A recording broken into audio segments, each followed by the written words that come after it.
Hey guys, what is up? Welcome back. Today I want to share with you some palettes that I love and some palettes that I forget that I own. Not palettes that I hate, but palettes that I forget that I own because I just love the ones that I love too much. So if that is something that you are interested in seeing, let's go ahead and get started.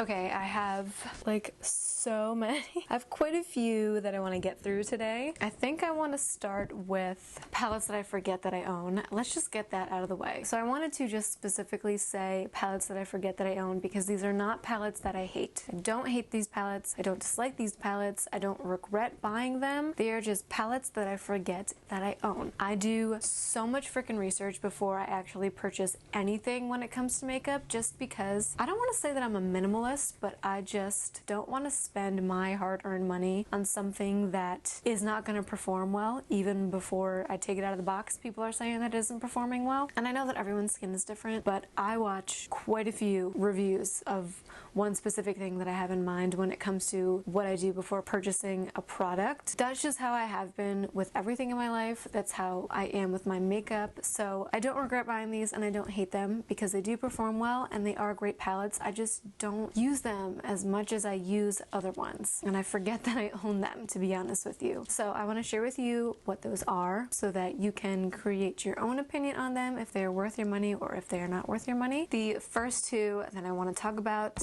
I feel like are going to be controversial, but there's just been a decline in the products that come out of this brand, and that is Natasha Denona. I know.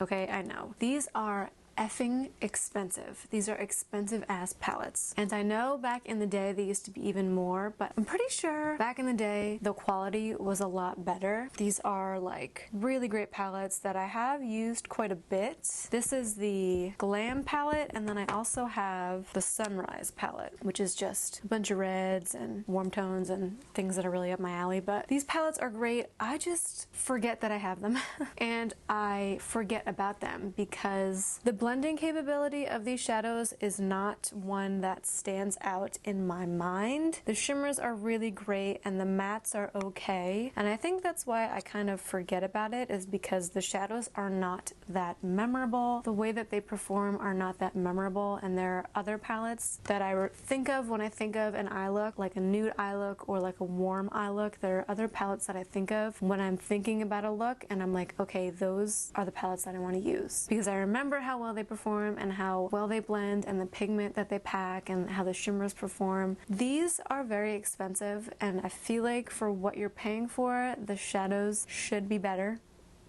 I know, I said what I said. Natasha Denona is a great brand, but do your research before you buy and invest in one of her palettes, because I think some things have changed, and because of that, those shadows in that palette are not as memorable to me, and I kind of forget that I own them.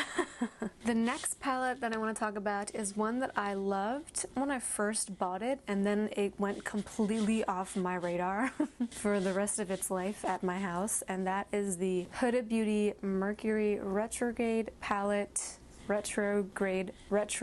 This is the palette. It's really cute and it's really gorgeous, but the shades in here, there's not a big array.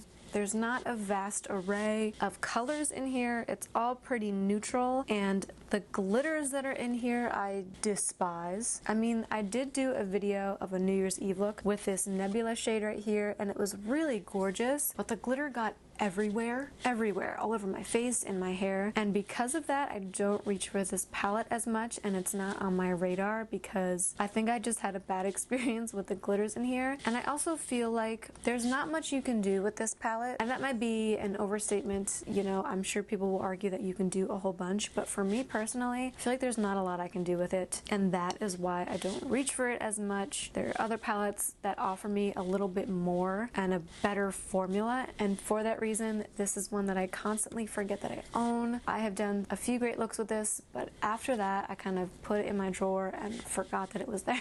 So if you're thinking about picking this up, like I said, do some research and just know that if you are not a fan of glitters, this might not be in your best interest. Okay, the next few palettes are some pretty inexpensive ones. The first one is this BH Cosmetics palette. This is the Passion in Paris palette, and it really is gorgeous, but my only beef what this is. There's just not enough, it's the same as the Huda one, there's just not enough of an array of colors in this palette for me to think of a look and then think that I want to use this palette. The shimmers are really great and the mattes are really great. It's a really great palette, you know? There's nothing that I hate about it and there's nothing that I regret. I actually think this was a gift, so I don't even think I spent money on this one, but there's nothing that I regret about having this palette in my life. There's just not enough in here for me to reach for it more than any other palette. I don't know, I feel like there's not enough shades in here. There's nothing inherently bad about it, but it's just, I don't know. The shades are not as diverse as I want them to be in this palette. The last two, I think that it's just this brand that whenever I buy a palette from this brand, I forget that I have it because I use it for a little while and then I'm just like, okay, I'm over you. I'm kind of over you. And that is Morphe. I have two palettes by Morphe that are still in my collection. I have had other Morphe palettes, but I've gotten rid of them because I just never used them. The first one is this Jaclyn Hill Divine Neutrals palette. This is a gorgeous palette. And I have a video where I use this and the shadows performed well. There's nothing wrong with this palette. I just constantly forget that I own it. I don't know why, but I think that there again are just other palettes that I prefer over this one. I don't make enough of an effort to remember that I have this one. I don't really know why. Like I said, there isn't anything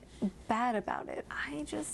I don't know. I used it for a few months and then I kind of just put it on the back burner because it didn't excite me anymore. Like I didn't look at it and automatically get inspired by an eye look. It's a great neutral palette. It's a great palette to take when you go away because it's the perfect size and it has everything that you could need, but it just doesn't really inspire me anymore like it once did. And because of that, it's not one that I think about a lot. I have other palettes that have a little bit more going on that I reach for, and because of that, this is one that I kind of forget that I own. And then this other Morphe palette, I don't know what it is with Morphe palettes. I don't know if there's too many shades in here. I don't know if it's just because they don't perform as well as I want them to, but I am constantly forgetting about my Morphe palettes to the point where I don't really buy anymore because I feel like it's a little bit of a waste of money for me personally. This palette was great when I first bought it, but after I invested in other palettes that kind of had the same colors as this one did, I kind of forgot about this one because it just didn't perform the way that I wanted it to, and it didn't perform the way that other palettes performed, so I kind of, again, put this one on the back burner as well. Morphe just doesn't excite me. There's something about the shadows that don't really excite me and don't really make me think of eye looks that I can do when I look at them. I don't know. It's just me personally. You guys might think that Morphe is a great brand and that you can do so many looks. Me personally, I have other palettes that I love that I know are going to perform a little bit better, and because of that I reach for them more. Okay, so now that we got the hard part out of the way, those are all the palettes that I forget that I own, that I don't really reach for. Now I want to talk about the ones that I cannot stop reaching for, that I love and that I will love until the day that I die. The first one that I want to talk about is this Mikayla Glamlite palette. I love this palette, and this palette really opened up the door to the brand Glamlite because I didn't really know about Glamlite before I heard about this palette, but there's just such a vast array of shadows in this palette. You have neutrals, you have shimmers, you also have glitters, you have a really bright yellow shade that works really well, and then you have one of my favorite colors in any palette ever, which is this willow shade. There's a lot in here that inspires me to do a lot of gorgeous looks, and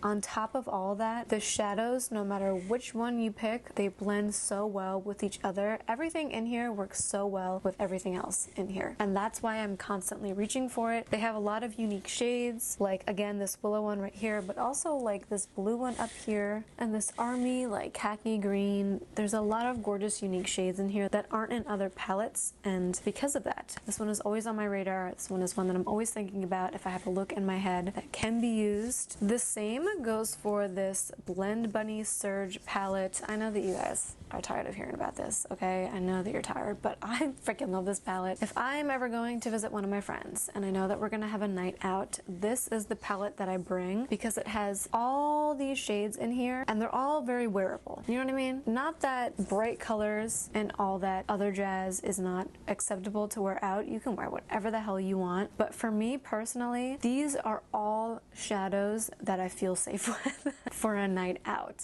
you know? And because of that, this is the one that I'm always reaching for when it comes to going out to visit my friends. This is also the palette that I reach for when I want to do a nice neutral eye. The greens in here are so beautiful. The oranges and the pinks are really gorgeous, and they all blend so well with each other. You cannot see one seam in your eye look when you use these palettes because they all mesh into each other so gorgeously. And because of that, I'm always thinking, okay, if I want a really seamless eye look that makes me look like a pro makeup artist, this is the palette that I want to use because it really does all the work for me. I love this palette so freaking much, and I want to pick up some of the other Blend Bunny Cosmetics palettes because this is the only one I own by Blend Bunny, and I know that they have like one that is a whole bunch of colors, and they just came out with a neutral one, I think, which I definitely want to get my hands on. The next palette is a fantastic drugstore option. This one was a gift from my boyfriend, I want to say. It is the NYX Ultimate Utopia palette. This is a great effing palette for the price that you pay. There are so many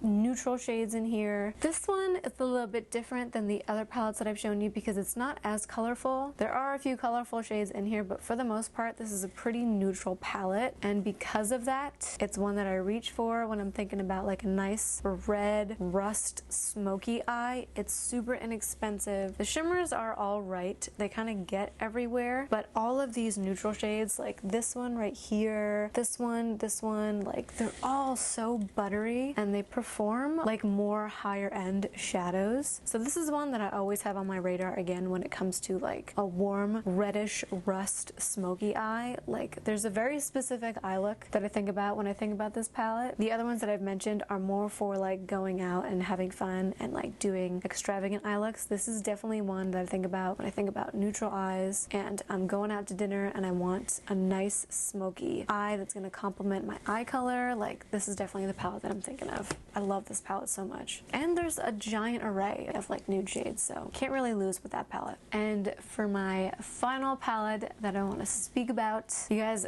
can probably guess what it is. It is the bPerfect Carnival XL Pro palette. This child, that's what I feel like. I love this palette probably more than I love myself, I want to say.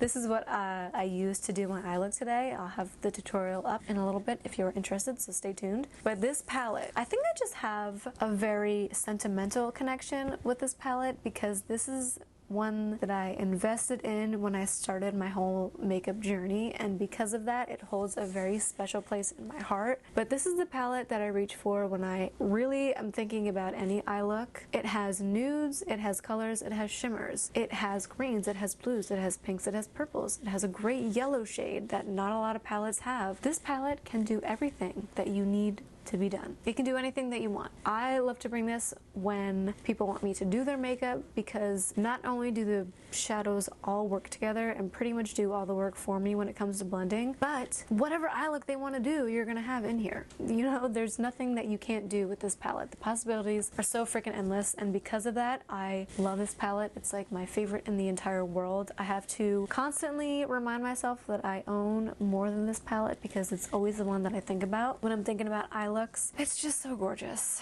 It has so many unique shades too, like this Why Though shade and this orchid shade. I freaking love this orchid shade, and it has some neons too. Like it has everything that you could need. I love this palette so much, and I wish that I could immortalize it and hold on to it forever because I would if I could.